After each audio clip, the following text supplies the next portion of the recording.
America is home to 33 million small businesses, the beating heart of communities across the country. And proof that the American dream is still alive. This is a show about those dreamers and doers and the communities they serve. Their real life stories. Their struggles and successes. Their grit, determination, and passion. And the people who fight to keep their American dream alive. I'm Alfredo Ortiz. I'm Elaine Parker. And it's time for another episode of Main Street Matters, America's small business megaphone. Hi, and welcome to another episode of Main Street Matters, America's small business megaphone. I'm Elaine Parker, president of the Job Creators Network Foundation. And I'm Alfredo Ortiz, CEO of Job Creators Network. And you can subscribe to the show at salempodcastnetwork.com or wherever you get your podcasts from. You can also watch us on Rumble and YouTube, as well as our website, mainstreetmatters.com. Alfredo, today we are joined by Dr. Brian O'Rear. He is a retired colonel of the U.S. Air Force and a graduate of the U.S. Air Force Academy with a BS in aeronautical engineering. Currently, he's working for the Author Conservatory. Sounds very interesting, which is a 3-year college replacement program for aspiring writers. The program takes a two-prong approach to equipping students for their writing careers, a writing side and business side. One of their formal mottos is "No starving artists," which is probably a good one if you're in the artist business. And the business side equips students to establish businesses that can produce substantial income. So you're getting that the small business side of it, but you're also getting the artistic side that somebody who's a writer probably needs. So I think that's great. I'm looking forward to talking to him. Yeah, I think it's going to be great, especially since he's really targeting, young entrepreneurs. We need to talk more things like this to folks like that, so they actually understand that socialism is not all that it's being, trumped up to be by the Democrats. Yeah, and speaking of college programs, the president strikes again.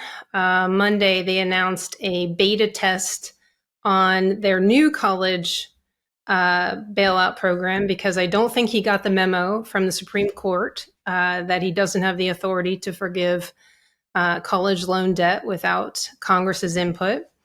So they're beta testing that. And yesterday, Real Clear Policy wrote an article about that program, and that the president is basically ignoring and giving the middle finger to the Supreme Court with this program that they're calling the SAVE plan. And that stands for Saving on a Valuable Education Plan. So I always laugh. They always have to have this acronym that spells out what the act does. Welcome to DC. What exactly? I missed the actual that article. Actually, I was traveling, but what did it say? So the headline on it is "It's like deja vu all over again." It's written by Jerry Rogers of Real Clear Policy. And he's basically talking about what the president's doing and ignoring the Supreme Court. But he also focuses on he's explaining what the program is. I mean, it's the expansion of the income-driven repayment, the IDRs, the income-driven repayment plan, which for people who don't know, the income-driven repayment plan basically allows people to set their payments at 10% of their discretionary income. What this adjustment is going to do is expand the number of people who fit into qualify for an IDR plan, and which is about, I think, 800,000. We learned 2 weeks ago, $39 billion or so is this part of the plan is going to cost us. But it'll lower that 10% threshold to 5% of discretionary income. And for some people, their payments are going to go down to zero. And Jerry asks an interesting question in here because he says, is a payment really a payment if the amount paid is $0? That's a great question. I'm going to actually find out because on my next IRS payment, I'm going to send in exactly that. And I'm going to say, I made a payment. I mean, it's considered a payment by the Biden administration. There we go. It's declared by the government, and then I think mine should pass. Yeah, I don't know how the administration thinks they can just ignore it. But he talks about our case, and again, what we've talked about in the past is the importance of our case winning at the district level in November, which kept the money from going out the door initially, so it could make its way to the Supreme Court, and that was significant because it would have been just such a travesty for the AG's case to win at the Supreme Court, but then the money to have already gone out the door because we could have never pulled it back. Yeah, I like how you phrase it, a hollow win. It really would have been. Yeah, for sure. But this week we also saw an interview. It was funny with Governor DeSantis on the campaign trail. He did an interview because he unveiled a plan to actually focuses on the student loan crisis. And I was watching the interview with my daughter, and she's almost 23, and she was listening to what he said, and he's got a great plan. We certainly should support it at Job Creators Network. But it's about holding colleges accountable. And he was talking about colleges need to have some skin in the game, and that they have these that if they have skin in the game, that these low value degree programs, we'll see them go away because people won't be able to get loans for them, and the colleges don't want to invest in them. And he was actually using our messaging in his interview. And so my daughter looked at me and she was like, "Mom, he sounds just like you and Alfredo." And I started laughing, and I said, so that's exactly what we wanted to do, is kind of change that narrative from the fairness moral argument, which is rightly so, but to talk about how you solve the problem. Yeah, I mean, it's the accountability thing really is kind of catching wind, and I'm glad more and more folks on our side are actually talking about that, because yes, it was a fairness issue, but it really does come down to the accountability, and we got to hold these colleges accountable. Unfortunately, it doesn't seem like anybody in Congress really was talking about that until we started putting that out there. Yeah, and I think that goes back to, what you and I have always talked about, is that the message is important, the messenger is important. But once you kind of set that narrative and you've got everybody carrying that message, that message really resonated with the public. And I think while there is very strong support for helping these borrowers who are being crushed under this debt, and some of them are in predatory loans and they'll never pay it back. Or their degree programs are so low value, there's no jobs to help them pay it back. Yeah, it's a travesty. Yeah, people want to help them. So I just was kind of excited. I was also excited that my 22-year-old noticed. She actually does listen to me. I don't know that she did when she was 16, but clearly she's listening to me. You mean she listens to more than Taylor Swift? Maybe, yes.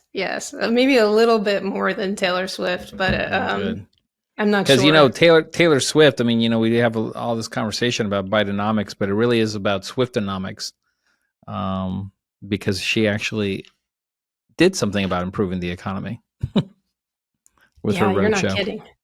I mean, anyway, I digress.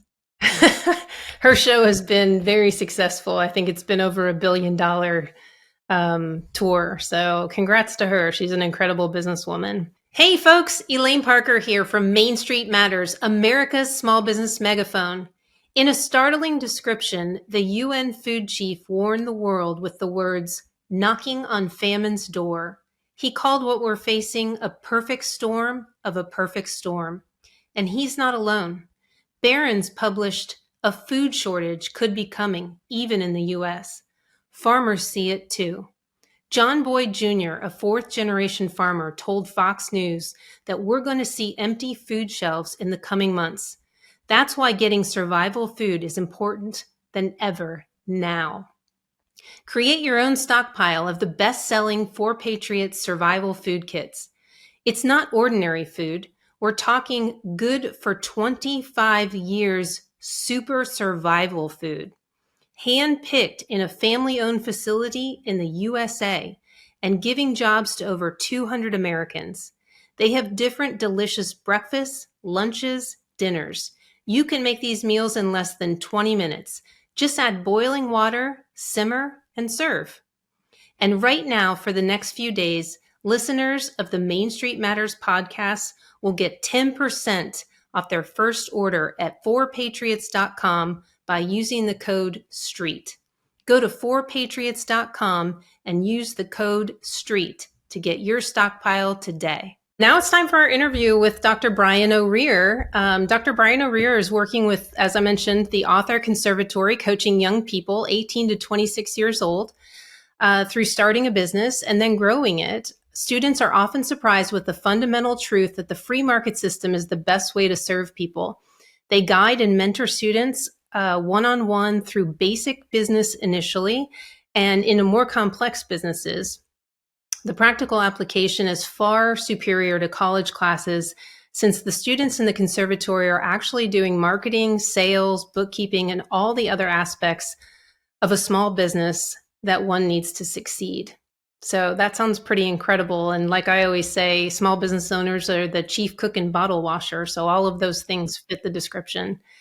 Brian, welcome to Main Street Matters, America's small business megaphone. Good to be here, Elaine. Thank you very much. Yeah, Brian, thank you so much. It's so good to see you again. I enjoyed meeting you over at the Jefferson County lunch that we had down in Kentucky. And I just got a little bit piece of what you were talking to me about, and I just wanted to get you on here and have a little bit further conversation because it sounded pretty interesting. So, thank you for making the time. My pleasure. It was good to have you out in Kentucky. Thank you. So, the Author Conservatory, now really does sound very interesting, especially compared to a traditional college. Walk us through the concept and even how it came about and your involvement in that. Very interesting. A young entrepreneur named Brett Harris had a sort of successful book, a very successful book called Do Hard Things about 15 years ago. He and his twin brother Alex. He got a taste of entrepreneurship, ended off going off to college. His brother went to Harvard Law School afterwards. Brett had the entrepreneur spirit just stuck in him, and he started looking for a need to fill.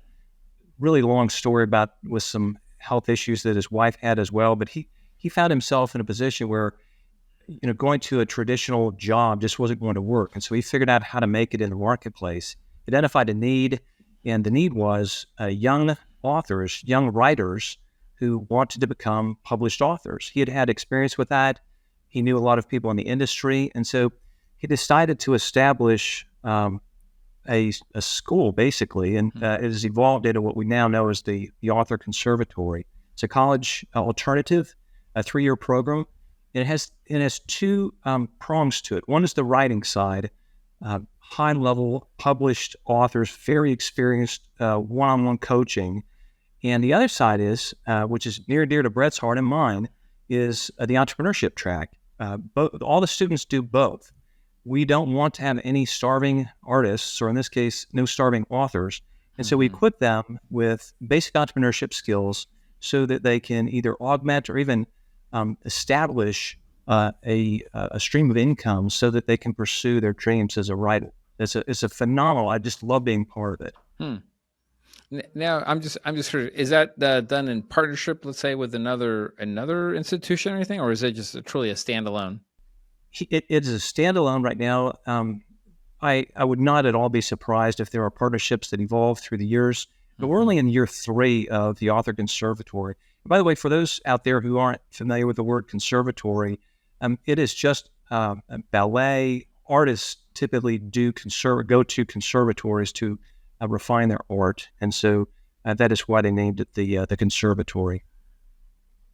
Okay, yeah, I was actually going to ask you how it came about that. So that's interesting. So you have young entrepreneurs basically, which are, quite frankly, it's so necessary for them to be educated on this because they come out of high school with pretty much no clue, and they go into college taking the college courses, but they end up graduating from there with pretty much no knowledge of how to live in the real world. So it's great that this is there so they can balance out their passion of writing along with actually making a living. Yes, it's true. And I'm also a college professor, an adjunct at a local, a small local college here. And so I see from that aspect as well, teaching students entrepreneurship who are going through a traditional college path. And you're absolutely right.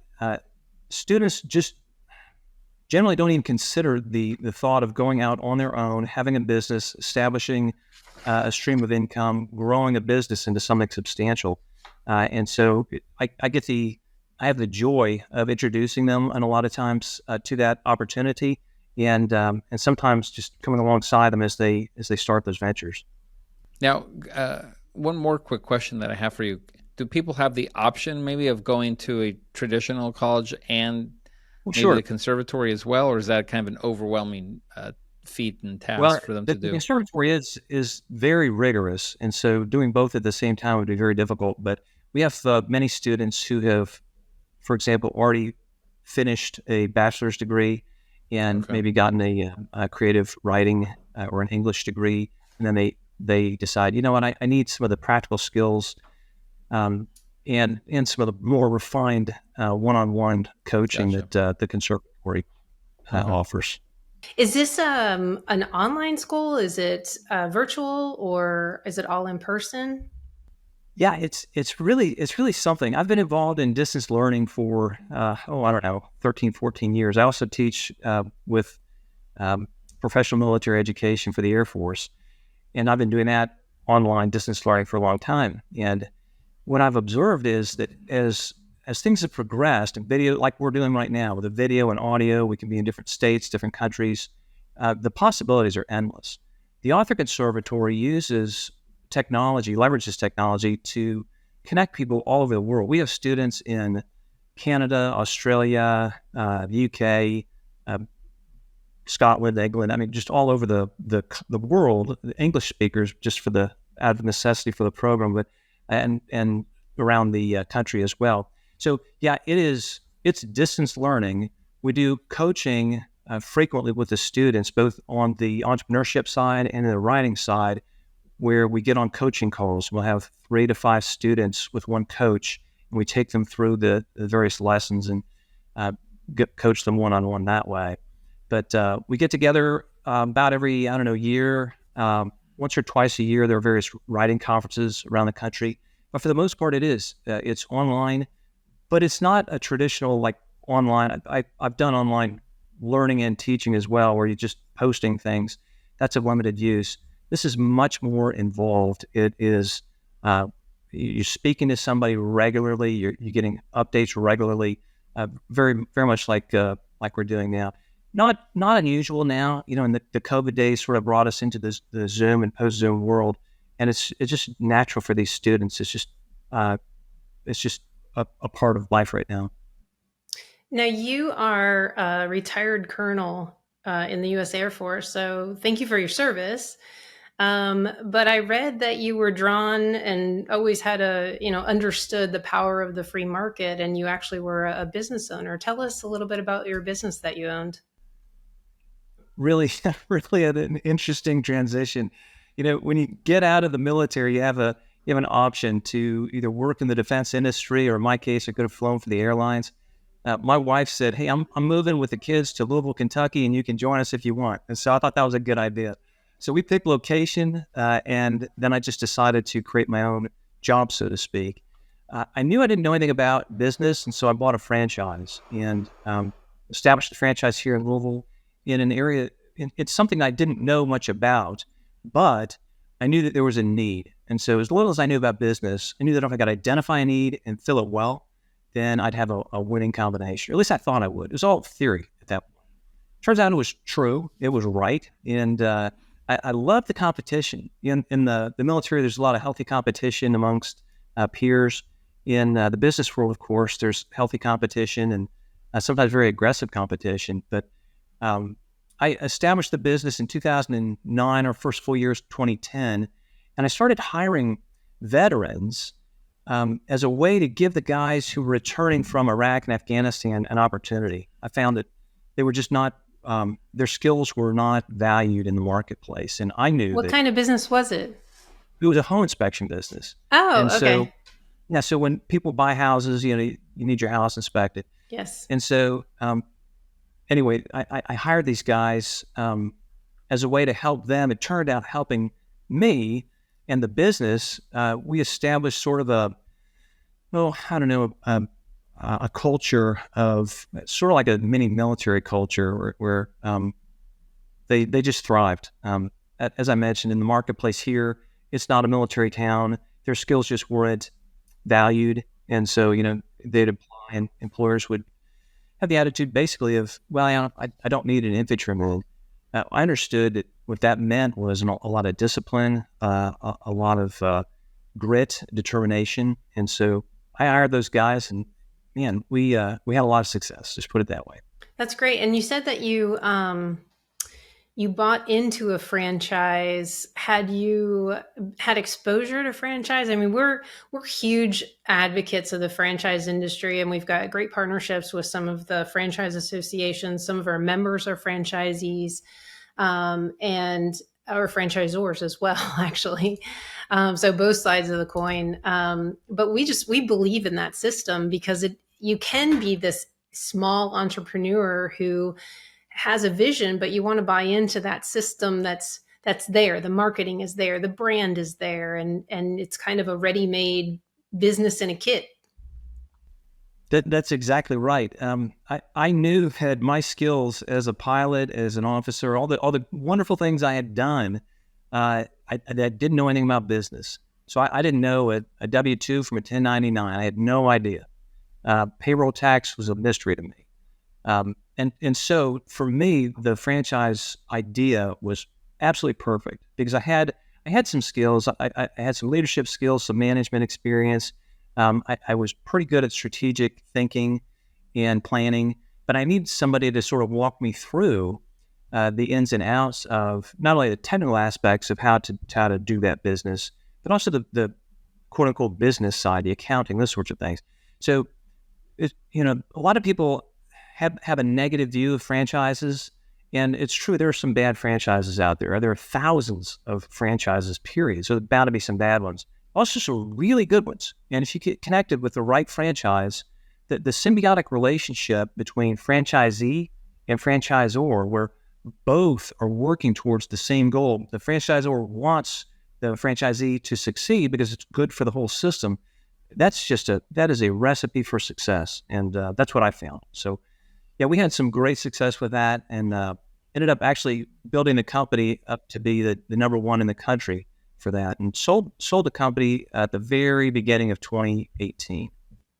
So you went into an industry that you knew nothing about, and built it up to be very successful and sold it as well. So that's very that's a great story, actually.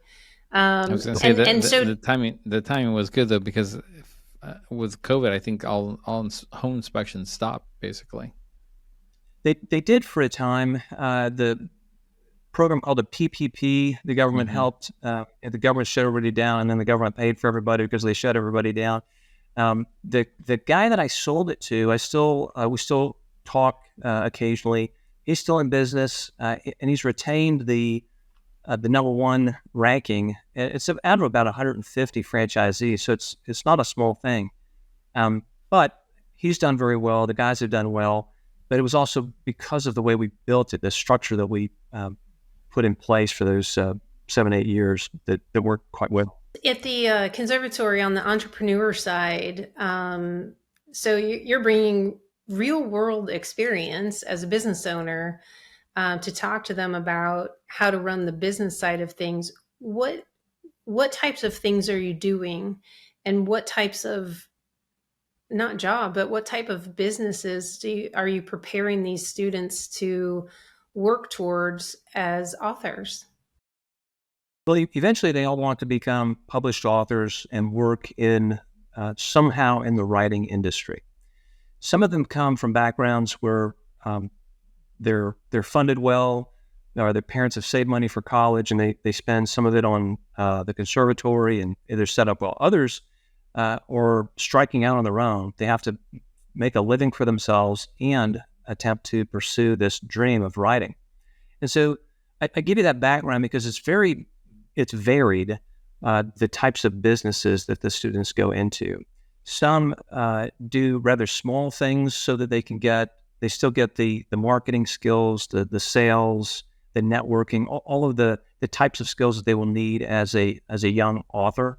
Others go into something a little bit bigger, but maybe it's not even related to writing. So, for example, we have about 200 students, by the way. So I'll just give you a couple of examples.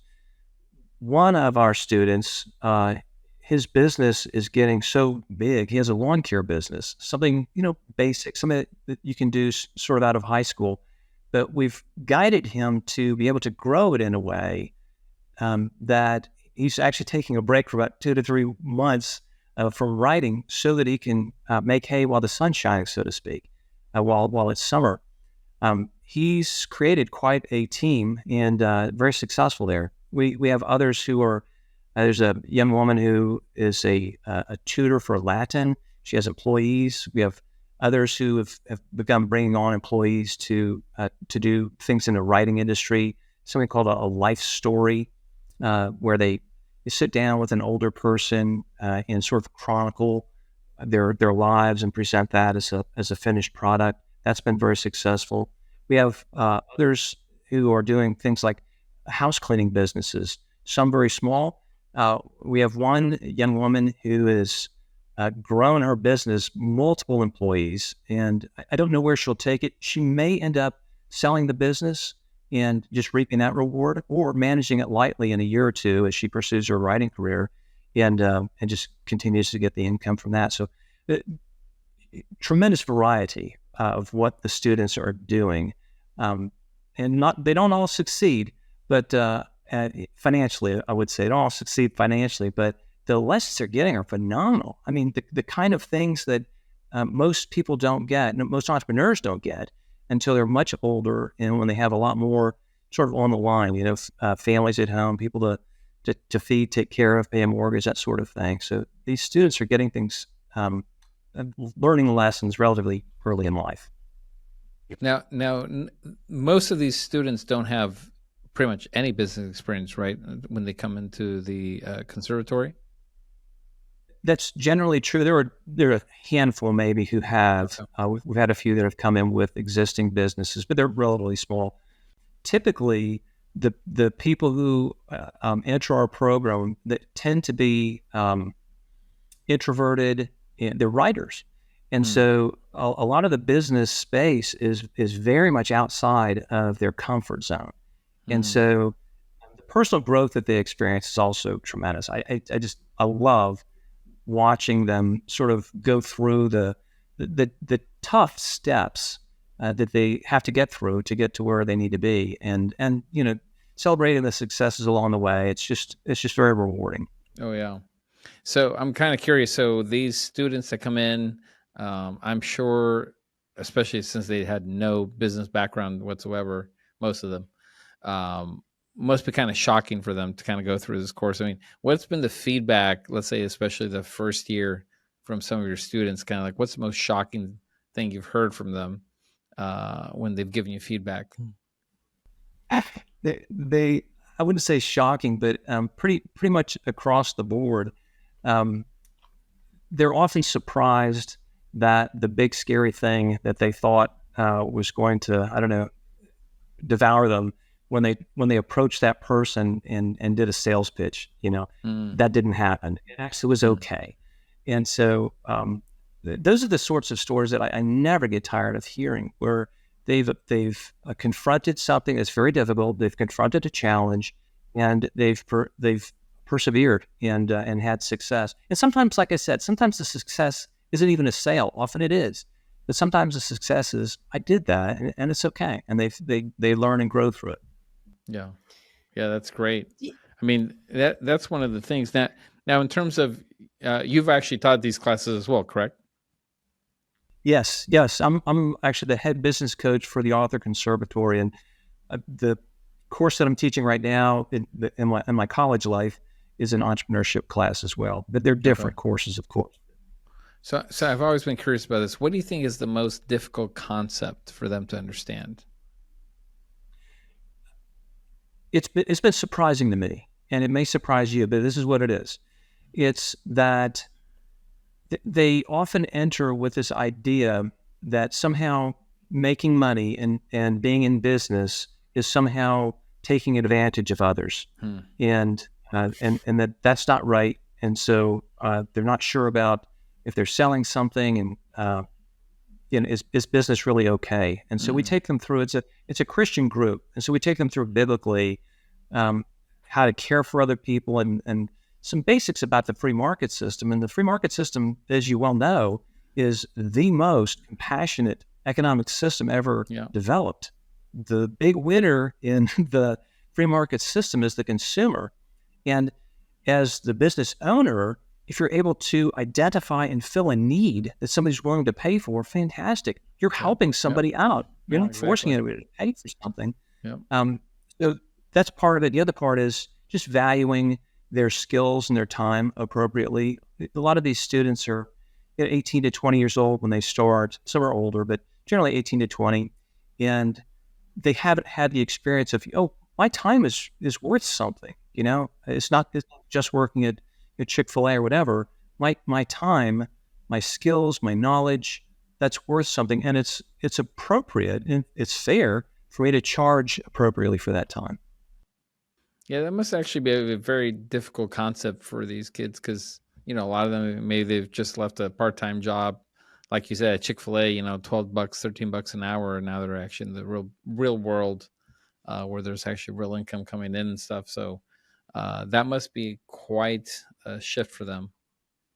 It is a shift. And the other part of it is we're trying to get them to the point where their hourly rate is well above the 12 or 15 an hour. So we're trying to get them into businesses where they are leveraging their time so that they still have the spare mind space, so to speak, to pursue their writing, to think creatively. So we're hoping to get the students to get to the point that they're making at least $25 an hour. So many students are making $100 or more an hour in short bursts, but some steady income of well above $30 an hour. And that's great. That's what we're trying to teach them is leverage your time well and charge appropriately and provide care for others well.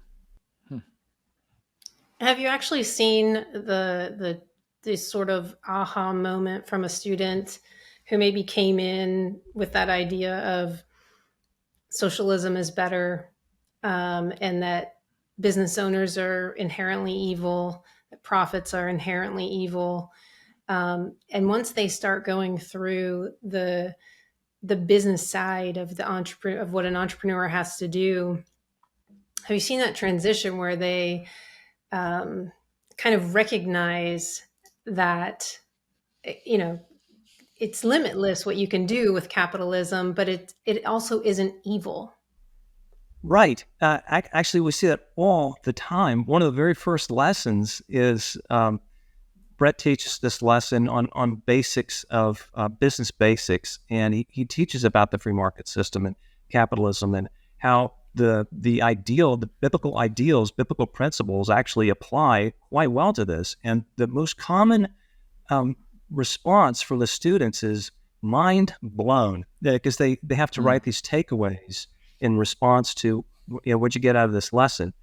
And it's almost without exception that gosh, I never really thought of it this way.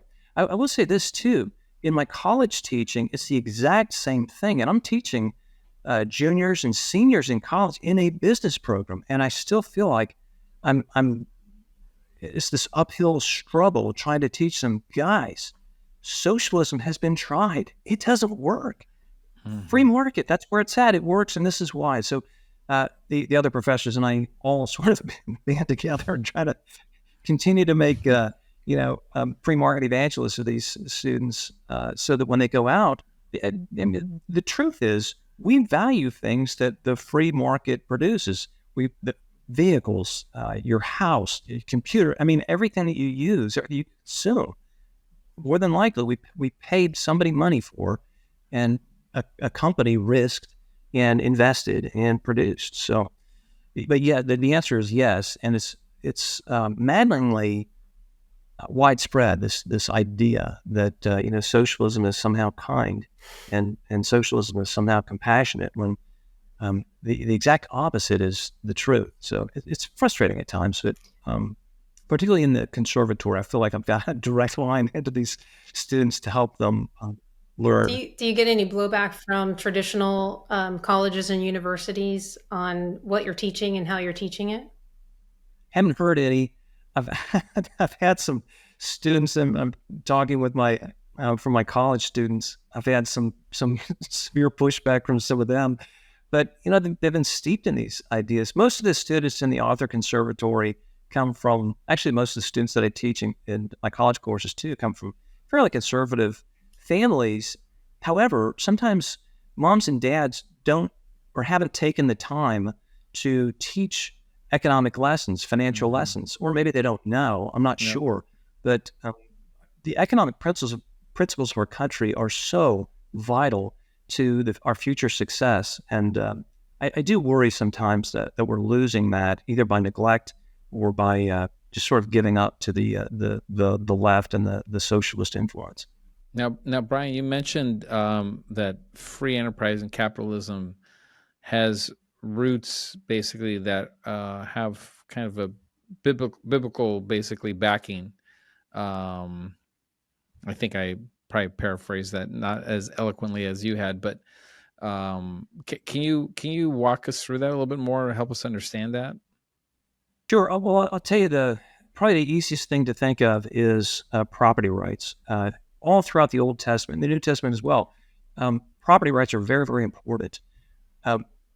In a free market or capitalist society, property rights are equally important. If I purchase something or if I create something, I must have the rights to that. And the government must be able to protect those rights so that I have the confidence that I'm willing to risk and acquire, save, produce, create all those things. It's vital. In a socialist society, the state owns or can own whatever I produce, and so there's a disincentive for me to acquire, to save and to produce. We're seeing this now, obviously, in China with its crackdown on entrepreneurs. Jack Ma, my goodness, one of the most brilliant entrepreneurs of our time. China has cracked down on him and Ant Group, and what has happened? The state has taken over more and more industries to the point that, it's just not going to be good. The next 10 years for China does not look good economically, I don't think. So it's property rights pretty much that you're saying? Property rights is the foundation of it. The other part of it simply is related to the fact that if we want to help somebody, and even, I'll say even this, if we want a government that has the structure that can provide the infrastructure for society to prosper, we need to have an economy that prospers. How does the economy prosper? It's by the competitive advantages that a free market system provides. There's freedom in free market. Nobody forces me to buy from a certain business or prevents me from buying from a certain business. I have the freedom to do that. Those are biblical principles as well, the freedom to do things like that. So they're throughout Scripture. There are actually about 2,000, at least I've been told this, I haven't counted, 2,000 references in the Bible to financial matters, financial and property matters. And so those are things that are very important, obviously, to Old and New Testament. Yeah, it always comes to mind for me is the parable of talents, right? In terms of what happened there. I always think about that and go, look who actually got rewarded. The person actually invested and did something with it.